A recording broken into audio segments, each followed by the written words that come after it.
daí! Sai daí!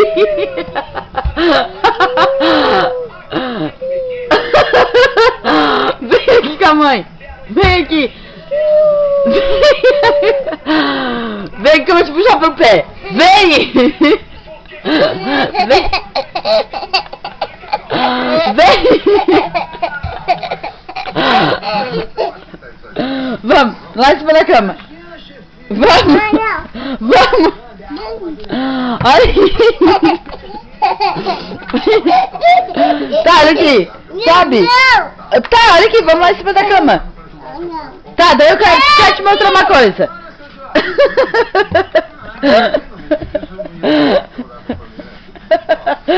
Sai daí, rapaz! Ah, bateu com a cabeça!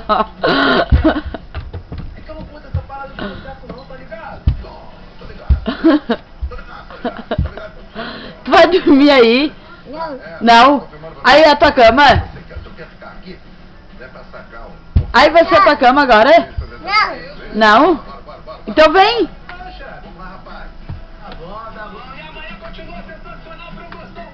Onde é que tu vai agora?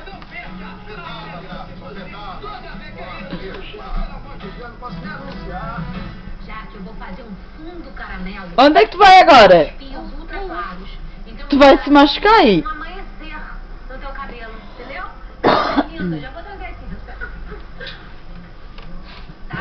Tchau, tchau. Tchau, onde é que tu vai? Aqui, Mona Lisa, vai pra casa. Tchau. Que eu cuido da Jade pra você.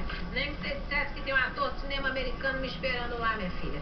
Até porque com o poder de zona que o Silas tem, periga eu chegar lá, estarem os dois de perna pra cima, mamando cerveja e vendo televisão, vendo jogo. Vem cá, tu tá fugindo dele, não tá não? Fugindo? É.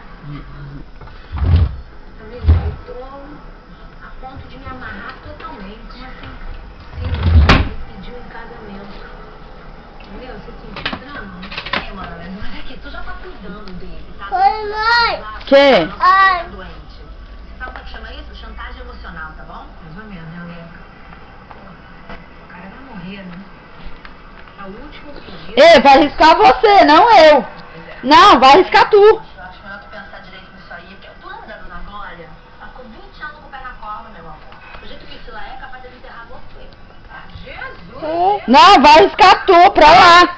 Ah, vou deixar tu me riscar mesmo. Tá, mas que ele pode durar uns 20, 30, 40 anos, ele pode, tá bom? Escreve no caderno. Não escreve em ti, escreve no caderno. Gabriel. Ô, tá com o ouvido nos olhos? Qual o problema? Se essa noiva aqui, qual o problema?